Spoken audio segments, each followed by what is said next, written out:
इंदिरा गांधी राष्ट्रीय एकता समिति। अब जो नेक्स्ट हमारी आती है मुख्यमंत्री सम्मेलन। मुख्यमंत्री सम्मेलन में इसमें ऐड नहीं किया मैंने 1961 में, लेकिन इसमें जो मेन दिया, इसमें भी कुछ महत्वपूर्ण बातें बताई गई थी। मेन दिया गया था कि इसमें हमारी जो भाषाएं हैं उसकी एक ही लिपि होनी चाहिए। त्रिभाषा सूत्र दिया गया था। त्रिभाषा सूत्र से मतलब ये था कि हमारा जो मातृभाषा है उसका ज्ञान होना चाहिए, और अहिंदी क्षेत्र जो है उनमें जो हिंदी पढ़ाई जाए, और जो हिंदी क्षेत्र है उसमें कोई दूसरे क्षेत्र की भाषा पढ़ाई जाए, और जो अंतर्राष्ट्रीय स्तर की भाषा अंग्रेजी है वो हमें पढ़ाई जाए। मतलब 3 तरह की भाषा बच्चों को ज्ञान होना ही चाहिए, छात्रों को, बच्चों को, जिस भी स्तर पे हम लोग करें। ये इसमें दिया गया त्रिभाषा सूत्र इसका इम्पोर्टेंट है, और इसके लिए बाकी सब वही था कि विघटनकारी तत्वों का हटाएं। मतलब मेन मुख्यमंत्री सम्मेलन 1961 में ये था कि त्रिभाषा सूत्र हमें अपनाना चाहिए। और उसके बाद में 1967 में आती है राष्ट्रीय एकता समिति। राष्ट्रीय एकता समिति ने ये बताया कि हमें सांप्रदायिकता का जो संप्रदाय बट रहे हैं अलग अलग, वो उनका दमन करना चाहिए। ठीक है, भाषा विवाद जो होता रहता है कि वो जैसे साउथ में हिंदी को राष्ट्रभाषा का दर्जा नहीं मिला, तो इस हिसाब से जो भाषा विवाद है उसका एक हल निकलना चाहिए। आज तक हम लोग आजाद हुए, हमारे इतने साल हो चुके हैं, लेकिन अभी तक हमारे देश की कोई राष्ट्रीय भाषा नहीं बन पाई है। इसलिए जो हमारी भाषा हिंदी है वो सिर्फ राजकीय भाषा और सिर्फ काम, जो सरकारी कर्मचारी उनमें काम के लिए, सरकारी विभागों में काम के लिए है, लेकिन उसको अभी तक हम लोग राष्ट्रभाषा का दर्जा नहीं दे पाए। तो जो भाषा विवाद है उसका हल होना चाहिए। शिक्षा में सुधार होना चाहिए, जो शिक्षा है उसमें हमें सुधार होना चाहिए, सुधार करना चाहिए। जैसे राष्ट्रीय उत्सव, राष्ट्रीय पर्व आगे हम पढ़ेंगे, उनका सब में सुधार होना चाहिए। और उपद्रव मचाने वाले, जो जैसे उपद्रव मचाने वाले कौन है, नक्सली हैं, स्वयं सेवा संगठन है, इन सबका जो है इन पर प्रतिबंध लगाना चाहिए। ये हमारे थे भारत में राष्ट्रीय एकता के विकास में जो कुछ सुझाव दिए गए थे गोष्ठियां, समिति और सम्मेलन के थ्रू, ये हैं। नेक्स्ट हमारा आता है राष्ट्रीय एकता को विकसित करने हेतु शैक्षिक कार्यक्रम। अब हमने पढ़ा ही था पहले कि राष्ट्रीय एकता क्या है। राष्ट्रीय एकता हमारी शैक्षिक प्रक्रिया है, मतलब शिक्षा का बहुत ज्यादा योगदान है। तो शिक्षा के उसके साथ साथ पढ़ाने से नहीं, कुछ शैक्षिक कार्यक्रम करेंगे जिससे हमारे बच्चे, अब शैक्षिक कार्यक्रम कहाँ होंगे, शिक्षण संस्थानों में। तो शिक्षण संस्थानों में कुछ शैक्षिक कार्यक्रम करें जिससे राष्ट्रीय एकता का विकास हो। अब ये जो शैक्षिक कार्यक्रम वो 3 स्तर पे होंगे, क्योंकि हम लोग जो शिक्षा ग्रहण करते हैं वो 3 स्तर की ही ग्रहण करते हैं, माध्यमिक स्तर, प्राथमिक स्तर, माध्यमिक स्तर, विश्वविद्यालय स्तर। तो प्राथमिक स्तर पे हम बच्चे छोटे होते हैं तो हम क्या करें, उनको राष्ट्रीय ध्वज, राष्ट्रीय गीत और राष्ट्रीय चिन्ह, राष्ट्रीय पशु, राष्ट्रीय पक्षी, राष्ट्रीय फूल आदि का जो है हम लोग उनको बच्चों को ज्ञान कराएंगे। तो उससे क्या होगा, बच्चों में राष्ट्र के प्रति प्रेम की भावना जागृत होगी। और उसके बाद में राष्ट्रीय पर्व, जो हमारे राष्ट्रीय पर्व स्वतंत्रता दिवस, गणतंत्र दिवस और 2 अक्टूबर है, उनको अगर हम उनको मनाएंगे तो बच्चों में राष्ट्रीय एकता की भावना जागृत होगी। ऐसे ही बाल दिवस और शिक्षक दिवस, महापुरुषों के जन्मदिन मनाएंगे तो बच्चों को राष्ट्र के बारे में जानकारी मिलेगी कि हमारे राष्ट्र में ऐसे ऐसे लोग थे और हमें ऐसा मतलब प्रेम की भावना उनमें जागृत होगी। लोकगीत और कहानियों का, जो अलग अलग क्षेत्रों के लोकगीत हैं, अलग अलग राज्यों के लोकगीत हैं, उनको बच्चों को हमें मतलब करना चाहिए, विशेष बल देने, कहानियों पर बल देना चाहिए, जिससे बच्चों में एक दूसरे के प्रति राष्ट्रीय एकता, मतलब राष्ट्रीयता की भावना उनमें जागृत हो सके। सामाजिक जीवन का सरल परिचय देना चाहिए कि जो भी हमारे सामाजिक जीवन है, समाज में जो जीवन चल रहा है उनका बच्चों को ज्ञान कराना चाहिए।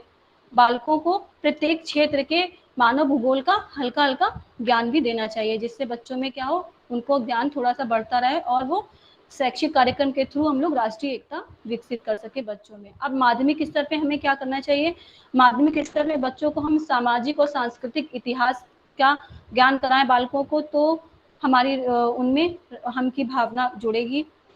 ठीक है, और बालकों को विभिन्न क्षेत्रों के सामाजिक दशाओं और विभिन्न क्षेत्रों की जो अलग अलग संस्कृति हमारे देश में है उनका ज्ञान कराएं बालकों को।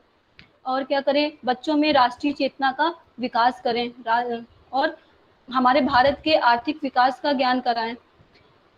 और महापुरुषों का व्याख्यान कराएंगे, तो राज्यों राष्ट्र के संबंध में जो महापुरुष हुए जिन्होंने अपना अपना योगदान दिया, जैसे राम मनोहर राय ने दिया और बाकी और अन्य महापुरुष थे, उन्होंने बहुत योगदान दिया है।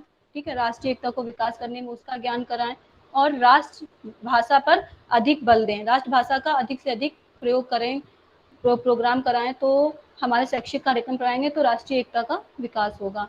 अब विश्वविद्यालय स्तर पर हम लोग क्या कर सकते हैं विश्वविद्यालय स्तर में हम लोग छात्रों को विभिन्न क्षेत्रों की, अब उनको ज्ञान बढ़ चुका होता है तो विभिन्न क्षेत्रों की भाषा, साहित्य और संस्कृति का तुलनात्मक अध्ययन करने का ऐसे कार्यक्रम, आप तुलनात्मक अध्ययन करिए, ऐसे शैक्षिक कार्यक्रम आयोजित कराएं। और युवक उत्सव का आयोजन करें हम लोग छात्रों के लिए, और छात्र उसमें लगातार प्रतिभाग भी करें, जिससे उनमें क्या होगा, राष्ट्रीय एकता का, हम की भावना का विकास होगा।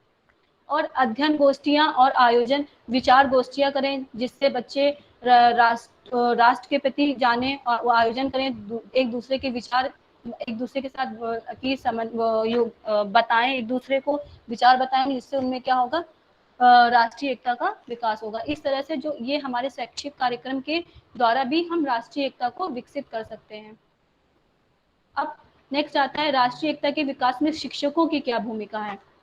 हम जानते हैं कि शिक्षक जो होता है वो बच्चों का रोल मॉडल होता है, चाहे वो प्राथमिक स्तर पे तो इतना ज्यादा बच्चे वो होते हैं कि अगर हम घर पे भी बोला, अगर उसके शिक्षक ने उसको बता दिया है कि 2 और 2 5 होता है, तो वो कॉपी पे अगर हम उससे बोलेंगे भी नहीं बेटा 4 होता है, वो क्या करेगा, इरेज करके 5 लिख देगा। मतलब शिक्षक की इतनी ज्यादा महत्वपूर्ण भूमिका होती है बच्चों के लिए। तो अगर शिक्षक पे राष्ट्रीय एकता है, हम की भावना है, अगर वो बच्चों को मतलब समान उससे देखेगा, बच्चों को अंदर हम की भावना को जागृत करे, तो ये राष्ट्रीय एकता का विकास बहुत अच्छे से होगा। मतलब शिक्षक एक बहुत महत्वपूर्ण योगदान निभाता है। तो सबसे पहले हम बात करें इतिहास, भूगोल, नागरिक शास्त्र के साथ साथ राष्ट्रीय स्तर के, देखो अब जगह शिक्षक का योगदान रहेगा, वो गणित से तो कोई हम की भावना का विकास करता नहीं है, ना गणित ना विज्ञान। हम लोग विज्ञान क्या कर सकते हैं, इतिहास, भूगोल, जो इतिहास का शिक्षक होगा, सामाजिक विषय जैसे हम कहते हैं, ठीक है, अगर वो पढ़ाए उसके साथ साथ में पढ़ाने के साथ में सामाजिक और धार्मिक नेताओं का परिचय भी देता रहे, तो उन्हें पता चलता रहेगा कि नहीं इन्होंने ये सहयोग किया था, उन्होंने राष्ट्र के लिए ये काम किया, तो हमारे अंदर भी उनके अंदर राष्ट्रीय एकता का विकास होगा।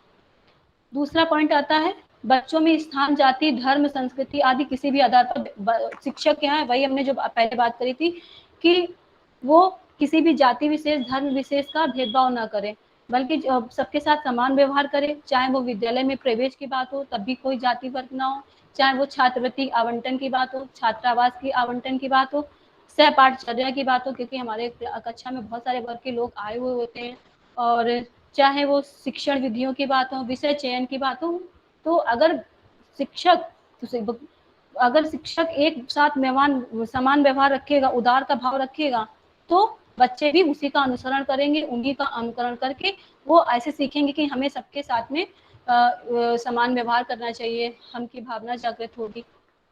नेक्स्ट हमारा आता है राष्ट्रीय ध्वज, राष्ट्रीय गीत, राष्ट्रीय चिन्ह का सम्मान करने की ओर अग्रसर करना चाहिए। हम क्या, अगर टीचर, जैसे कि हम देखते हैं कि रोज स्कूल माध्यमिक स्तर पर या प्राथमिक स्तर पर, हमारे विश्वविद्यालय स्तर पर नहीं, लेकिन माध्यमिक स्तर तक अभी वर्ग असेंबली होती है, तो टीचर खड़ा रहता है, सबको देखता है बच्चों को, अगर बच्चा सही से नहीं खड़ा रहता कहेगा आप सही से खड़े हुए, तो अब टीचर सही खड़ा रहेगा। अब जब राष्ट्रीय पर्व होंगे, राष्ट्रगान साथ में बच्चों के गाएगा, तो बच्चों को भी लगेगा कि नहीं हमारा अध्यापक ऐसा कर रहा है तो मुझे भी ऐसा करना चाहिए, वो अध्यापक का अनुकरण करता है। तो अध्यापक इस तरह से अच्छी विचारों, अच्छे ज्ञान और राष्ट्र ध्वज के प्रति सम्मान, राष्ट्र गीत, राष्ट्र चिन्ह का सम्मान करके, अनुकरण करके हम लोग क्या करते हैं, बच्चा उनका अनुकरण करके राष्ट्रीय महत्व की जो वस्तुएं हैं उनको सीखेगा, अनुकरण करेगा, और राष्ट्र हित की भावना का विकास होगा उसमें।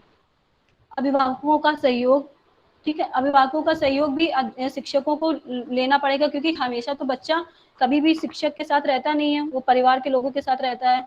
तो शिक्षक का एक ये भी भूमिका है कि वो अभिभावकों का सहयोग प्राप्त करने का प्रयत्न करे, और ये भी हो कि अब एक शिक्षक अब केवल यही नहीं कि एक ही संस्थान में केवल पढ़ रहे हैं, ऐसा हमारे यहाँ शिक्षक को ऐसा भी होना चाहिए, मतलब कि ऐसी व्यवस्था होनी चाहिए कि एक शिक्षक दूसरे विद्यालय में, दूसरे उसमें जाकर अपने बच्चों के लिए जाए, दूसरा शिक्षक यहाँ लेकर अपने बच्चों को आए।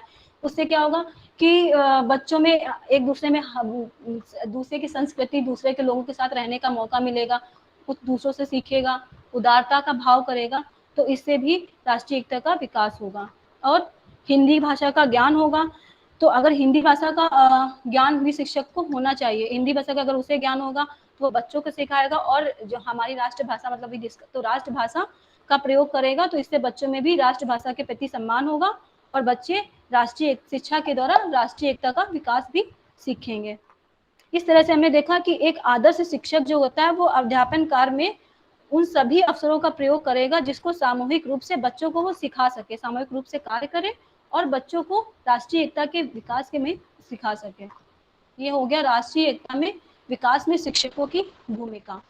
अब हम बात करते हैं राष्ट्रीय एकता के विकास में लोकतांत्रिक अंतरक्रिया, सांस्कृतिक अंतरक्रिया और त्योहारों की क्या भूमिका है। तो सबसे पहले बात आती है लोकतांत्रिक अंतरक्रिया। लोकतांत्रिक अंतरक्रिया से हमारा मतलब क्या होता है। अब लोकतंत्र है तो लोकतंत्र में हम पहले ही डिस्कस कर चुके हैं कि हम अपने स्वतंत्रता पूर्वक जिए, समानता का अधिकार हो, तो इसी में हम सिर्फ बात करते हैं स्वतंत्रता की। मतलब हम अपने विचारों को स्वतंत्रता पूर्वक दूसरे को अभिव्यक्त कर सकें और दूसरा हमारे विचारों को स्वतंत्रता पूर्वक सुने। जब हम दूसरे के विचारों को स्वतंत्रता पूर्वक सुनेंगे और दूसरा भी हमारे विचारों को अच्छे से सुनेगा तो हम की भावना जागृत होगी, जिससे क्या होगा, राष्ट्रीय एकता का हम की भावना जागृत होगी तो हम राष्ट्र के हित के बारे में सोचेंगे, राष्ट्रीय एकता का विकास करेंगे। ये हमारा हो गया लोकतांत्रिक अंतरक्रिया का योगदान। अब सांस्कृतिक विरासत का क्या योगदान है। अब देखो हम जानते हैं कि हमारी जो विरासत में जो संस्कृति है उसमें हमें बहुत सारी चीजें मिली। सबसे पहले तो आर्यों की हमारी आर्य संस्कृति ही थी और उसने हमें पाठ पढ़ाया था सर्वे भवन्ति सुखना, मतलब सभी लोग सुखी रहें। तो जब सभी लोग सुखी रहेंगे मतलब यहाँ पर हम की भावना आ गई तो ये विकास करेगी। और हमारी संस्कृति अध्यात्म प्रधान एवं धर्म प्रधान रही हुई है, ठीक है। तो और इस संस्कृति से हमें 4 वर्ण मिले हुए हैं, हमें जो विरासत में मिले हुए हैं, ठीक है। 4 वर्ण कौन से, ब्राह्मण, वैश्य, क्षत्रिय, शूद्र, ठीक है। इन्होंने सब में जब जिस समय ये थी उससे हमें जो अच्छा वो मिला है कि हर कोई अपना अपना काम अच्छे से करता है, ठीक है। 4 पुरुषार्थ मिले हुए हैं हम लोगों को, ठीक है। 4 पुरुषार्थ कौन कौन से मिले हुए हैं, ये मुझे तो याद ही नहीं आ रहा। 4 पुरुषार्थ मिले हुए हैं और 5 महाव्रत हैं जो जैनों ने हम लोग को दी है, सत्य, अहिंसा, अस्तेय, परिग्रह। और 5 दोष है काम, क्रोध, मद, लोभ, इनको छोड़ने की जो हमें विरासत में संस्कृति से जो विरासत मिली हुई है उससे हम लोग राष्ट्रीय एकता के विकास में अगर हम लोग उसको अपना लेते हैं, सारे जनसंख्या के सारे राष्ट्र के लोग अपनाते हैं तो राष्ट्रीय एकता के विकास होगा। और सबसे बड़ी बात होती है अतिथि सत्कार। हमारे यहाँ अतिथि सत्कार इतना सिखाया गया है प्राचीन काल से ही कि हमारे घर में खाना नहीं होगा हम नहीं खाएंगे, लेकिन अगर कोई अतिथि आ गया तो उसको जरूर देंगे, चाहे दूसरे से ला के दें। ये भी हमारे उसमें हम की भावना का विकास करती है। और उदारता, उदारता अगर होगी तो हम उदार भाव से सबके साथ प्रेस रहेंगे तो जहाँ सब लोग मतलब हम क्या राष्ट्र के सभी लोग एक दूसरे के साथ उदार भाव रखेंगे तो भी आपस में हम की भावना का विकास होगा, राष्ट्रीय एकता का। इस तरह से सांस्कृतिक विरासत जो है हमें राष्ट्रीय एकता के विकास में योगदान या भूमिका उसकी है। अब धर्म की बात करते हैं। धर्म मतलब होता है अच्छे विचारों को धारण करना। अब अच्छे विचार और अच्छे विचारों को धारण करना और इस लौकिक अभ्युदय और परलौकिक कल्याण की भी हमें प्राप्ति हो। तो हमारे धर्म, हमारे देश में हमने बात करी थी विभिन्न धर्म आज है, अभी भी हैं। सबसे पहले आया था वैदिक धर्म, उसमें हमें ये बताया था कि हमें सभी लोगों के साथ में दया, दान और दमन की हमें बताया था, शिक्षा दी थी। आर्य धर्मों ने में श्रद्धा की लोगों के साथ में श्रद्धा रखो, विश्वास और विवेक रखोगे। हाँ, और जैन धर्म ने सत्य, अहिंसा, अस्तेय बताया। बौद्ध धर्म ने हमें बताया कि सभी लोगों के साथ में करुणा, दया और संयम रखना चाहिए। सिख धर्म में बताया कि गुरु भक्ति और मानव प्रेम हमें अगर लोगों के साथ में रखेंगे तो हम राष्ट्र हित में अपना योगदान दे सकते हैं। यहूदियों ने हमें सिखाया कि हमें लोगों के साथ में प्रेम और मानव सेवा करनी चाहिए। ईसाई धर्म ने हमें प्रेम और मानव सेवा करना सिखाया और इस्लाम धर्म ने हमें शांति और भाईचारे की भावना दिखाई। इस प्रकार हमने देखा कि विभिन्न धर्मों ने अलग अलग तरीके से हमें, मार्ग तो अलग अलग थे लेकिन सबका एक ही ध्येय था कि आपसी सहयोग है, आपस में हम की भावना, और इस तरह से ये धर्म की भूमिका थी राष्ट्रीय एकता के विकास में। और नेक्स्ट हमारा आता है त्योहारों का। त्योहार तो सबसे पहले हम बता देते हैं त्योहार क्या होता है। त्योहार वो होता है जो ऐसे धार्मिक उत्सव जो कि किसी विशेष संस्थापक के जन्मदिन में, कि जन्मदिन पर मनाए जाए या किसी विशेष घटना पर मनाए जाए या किसी मनुष्य मतलब कि किसी के जन्मदिन के अवसर पर मनाए जाए। इस तरह से जो हमारे त्योहार होते हैं वो मनाए जाते हैं। त्योहार मतलब ये नहीं होता कुछ। तो अब जैसे हमने सबसे पहले होली मनाई थी। होली क्यों मनाते हैं? होली हम मनाते हैं कि हिरण्याकश्यप और जो होलिका थी उनके जो दुराचार से उससे प्रहलाद ने जीत पाई थी। तो अगर ये हम सभी धर्म के लोग, ऐसे तो हम हिंदू धर्म केवल जानेंगे, लेकिन अभी सभी धर्म के लोग अगर ये मनाएंगे, होली मनाएंगे, सबको पता चलेगा कि कैसे भगवान जो है दूसरों का कल्याण करते हैं। तो उन्हें में क्या होगी, एक भगवान के प्रति आस्था उत्पन्न होगी, ठीक है, उनकी भावना जागृत होगी। दीपावली हम लोग मनाते हैं, क्यों दीपावली मनाते हैं कि सकुशल रामचंद्र जी सकुशल घर वापस आए थे। तो इस तरह से जब हम सबको मतलब कि सारे धर्म के लोगों को पता चलेगा कि कैसे मतलब हम लोग सकुशल वापस आने के उसमें मनाते हैं। विजयदशमी हम लोग मनाते हैं, असत्य पर सत्य की जीत के लिए मनाते हैं।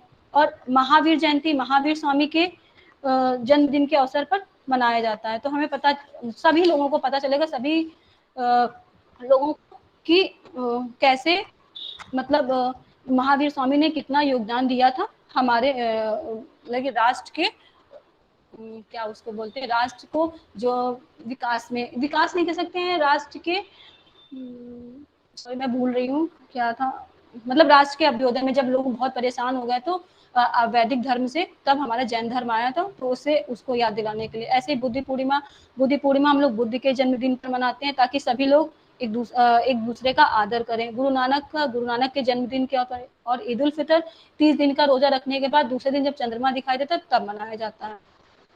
और इसी तरह से क्रिसमस डे मनाया जाता है, जो बड़ा दिन उसके जो ईसाई धर्म के जो संस्थापक थे उनके पैगंबर जेसस क्राइस्ट के जन्मदिन पर मनाया जाता है।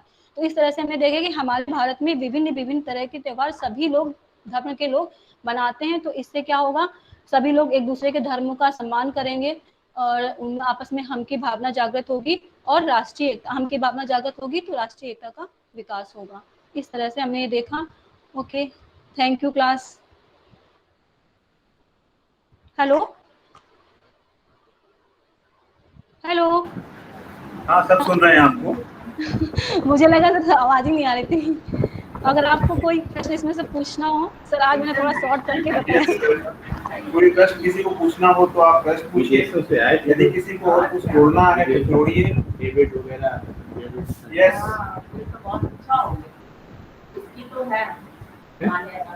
हेलो। हेलो हाँ जी, हाँ दीपिका दीदी जी। जी, एक मिनट मैं जरा आ जाऊँ, स्टॉप शेयरिंग का। हाँ, आप बताइए, आप लोगों को क्या प्रश्न हो?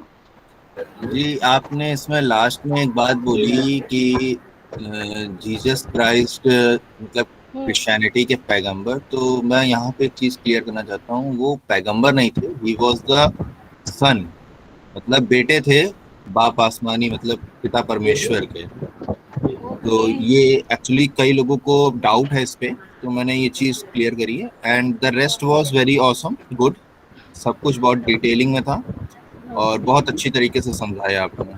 Confidence level thank you, was awesome. Thank you. और हाँ, मैंने एक बात बताना भूल गई कि मैंने जो भी बताया है उसको रमन बिहारी लाल की बुक से पढ़ा है। उसमें 2-3 चैप्टर भी पढ़े, सिर्फ राष्ट्रीय एकता नहीं, और भिन्नता में एकता पढ़ा था, धार्मिक निरपेक्षता, शिक्षा और आर्थिक विकास। इस तरह से मैंने 2-3 चैप्टर पढ़ के, और थोड़ा बहुत जो राष्ट्रीय एकता दिवस मनाया था वो मैंने नेट से देखा था, बाकी सारा बुक से ही पढ़ा था। और जो हमारे सर लोग बताते हैं डेली, उसके सहयोग से मैंने ये प्रेजेंटेशन तैयार करी थी और अपने विचार प्रस्तुत किए थे। और कोई मैंने प्रश्न? ऐड करना जी, भूल गया। गुड। और कुछ बताना हो तो बताइए, कोई प्रश्न हो तो पूछिए।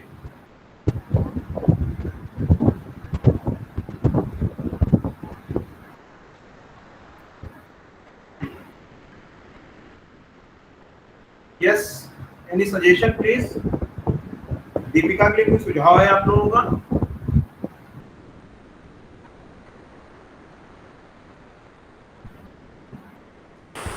सर प्रेजेंटेशन बहुत अच्छा था, जो एक्सप्लेनेशन था उसको अपनी लैंग्वेज में इसने डिस्क्राइब किया और एग्जांपल्स देते हुए किया, जैसे कि सुनने वाले या जो स्टूडेंट्स हैं बहुत कनेक्ट कर सके अपने को टॉपिक से। ऐसा नहीं था कि सिर्फ जो लिखा है उसे पढ़ रहे हैं और उतना ज़्यादा एक्सप्लेन नहीं हो पा रहा है टॉपिक, ऐसा नहीं था। अच्छे से एक्सप्लेन करा और कॉमन लैंग्वेज में समझाया जो सबकी समझ में आ सके, और एग्जांपल्स देने की वजह से वो और ज़्यादा इजी हो गया सबके लिए। ऐसा ही होना, प्रेजेंटेशन जो है वो ऐसा ही होना चाहिए कि हम यस सर, ये बिल्कुल जैसे लेक्चर क्लास में लेते हैं, हम समझाते हैं सामने बैठ के, वैसा ही होना चाहिए जैसे क्लास चल रहा हो। अगर थैंक यू हम पूजा। केवल इस तरीके से नहीं कि हम लोग पढ़ रहे हैं, रीडिंग कर रहे हैं, तो फिर मज़ा नहीं आती है। तो हम उसको अपनी लैंग्वेज में अगर हम कोई प्रेजेंट भी कर रहे हैं तो अपनी जो हमारी लोकल लैंग्वेज है या उसमें जिसमें हमारे बच्चों को अच्छी समझ में आ जाए, उस लैंग्वेज में हमें इसे प्रेजेंट करना चाहिए। और एग्जाम्पल को जरूर जो है वो खासतौर पर जो करंट एग्जाम्पल है उनको साथ अगर जोड़ेंगे तो जो हमारा लेशन है, पार्ट है, वो आसानी से समझ में आएगा। बहुत अच्छा। Yes sir. एक और चीज मैं थोड़ा सा जोड़ना चाहूँगा कि जो दीपिका बात कर रही थी कि उसको लेकर के जो इश्यूज थे नेशनल इंटीग्रेशन में, जो बैरियर बने हुए थे, उसमें लास्ट का जब कोई इश्यू था तो उदारवादी शिक्षा का अभाव। तो शुरू में हम लोगों ने जब डिस्कस किया होगा तो दो प्रकार की शिक्षा की बात की, एक विशिष्ट शिक्षा, एक उदारवादी शिक्षा। तो आज जो हमारा फोकस है वो विशिष्ट शिक्षा के ऊपर है। विशिष्ट शिक्षा से मतलब जो कॉन्सेप्ट है वो शिक्षा जो हमें धन इकट्ठा कराया हमारे लिए, जिससे हमें धन आए, उससे जो कॉन्सेप्ट है वो विशिष्ट शिक्षा का है। तो दूसरी शिक्षा है जो उदारवादी शिक्षा जिसको कहते हैं, जिसमें हमारी धर्म, चेतना, साहित्यिक ज्ञान है, नैतिकता है, चरित्र का निर्माण होता है। ये सब जो शिक्षा है वो हमारी उदारवादी शिक्षा के अंतर्गत आती है। तो वहाँ जो कॉन्सेप्ट था उदारवादी शिक्षा से जो करने का था, उदारवादी शिक्षा जो है वर्ड जो उन्होंने बोला था कि उदारवादी शिक्षा जो है हमारी उसमें जो बाधक है, तो उदारवादी शिक्षा बाधक नहीं है, उदारवादी शिक्षा में मिल नहीं रही वो चीज हमारे अंदर कमी है, क्योंकि हम जो है वो धन की तरफ भाग रहे हैं, हम अर्थ की तरफ भाग रहे हैं, इकोनॉमिक बेस्ड हमारा माइंड हो गया है, वो हमारे जो है वो नेशनल इंटीग्रेशन में कहीं ना कहीं पहले के रूप में काम कर रहा है। जी और सर वहाँ पे व्यवसायिक शिक्षा आ गई है उदारवादी शिक्षा की जगह पे। Right yes. और थैंक यू सो मच, बहुत अच्छा दीपिका, बहुत अच्छा प्रेजेंट किया। उम्मीद करता हूँ कि बाकी लोग भी ऐसे ही अपने आप को प्रेजेंट करेंगे, ताकि टॉपिक मतलब हमारा कॉन्सेप्ट ये है कि हम केवल टॉपिक को पढ़े नहीं, हम अपनी केवल जिम्मेदारी पूरी ना करें कि नहीं हमें तो केवल टॉपिक प्रेजेंट करना है, मजबूरी है कि सर का कहना है और नंबर तभी मिलेंगे जो हम प्रेजेंट कर देंगे। तो इस उद्देश्य से मत आइए कि हमें केवल प्रेजेंट करना है, हम इस उद्देश्य से आइए कि हमें अपनी क्लास को समझाना है, क्लास को बताना है, एक उद्देश्य लेके आइए और उद्देश्य को पूरा करने का पूरा प्रयास करिए कि हम उस उद्देश्य को अचीव कर पाए जिसको लेकर आज हम जा रहे हैं। और ये उद्देश्य बना के मत आइए कि हमें प्रेजेंट करना है क्योंकि मजबूरी है, 5 नंबर नहीं मिलेंगे, इस उद्देश्य को लेके मत आइए, बल्कि इस उद्देश्य को लेकर आइए कि हमें अपने बच्चों को, अपने साथियों को बताना है कि इस टॉपिक का मतलब क्या है और ये है क्या इसके अंतर्गत। Okay, thank you so much. अगली क्लास अटेंड कीजिए, फिर हम लोग नेक्स्ट डे देवाशीष हम आपके साथ आपका टॉपिक नहीं सुन पाए, कोशिश करेंगे कल सुने, कल मैडम जो उसमें अपने टॉपिक को आप प्रेजेंट करिए, ठीक है? Yes sir. Thank you sir. Okay, thank you so much sir. Thank you sir.